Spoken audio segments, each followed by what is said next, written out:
Welcome back to Explain America. This is your host, Kyle Becker. Now, we have a blockbuster development out of a map war that has taken place in a red state, and we saw actual chaos and tumult and near rioting when the Tennessee legislature called forth a session to draw a new map and to get it pushed through ahead of the 2026 midterms.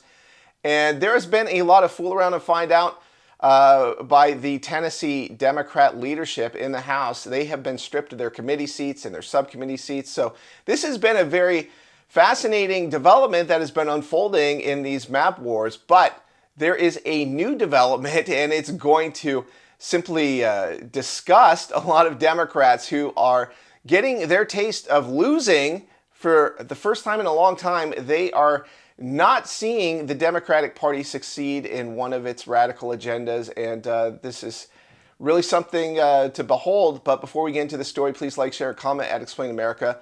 We appreciate your support for common sense journalism. Now, the Democratic Party has been throwing a major rage fit in Tennessee, and that regards a district that is in Memphis, and it's been represented by a white Democrat for a long time named Steve Cohen. And it's likely that that seat is going to be taken by the Republican Party, and particularly a black woman. It couldn't be any more ironic.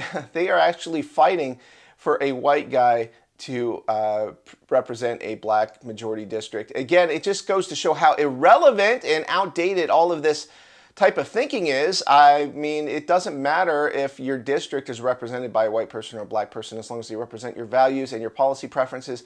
This is all a little bit too rational for some people to understand, but there is big development, and that is a federal judge has upheld that this map is going to go through by the 2026 midterms, and so all of their lawfare and their near rioting and their complaining and their bullhorns and their noisemakers and their dishonest placards that they like to hold up and their epithets that they scream and their lack of decorum and civility is all for naught, and that the rule of law, as damaged as it has been in this country, still exists in some form, in some states in particular, and we need to keep upholding the rule of law, because you know that there is no way that if a Democrat tried to racially gerrymander a state and it was passed through a legitimate special session in their legislature, that it would be upheld. But that is not the case with Virginia.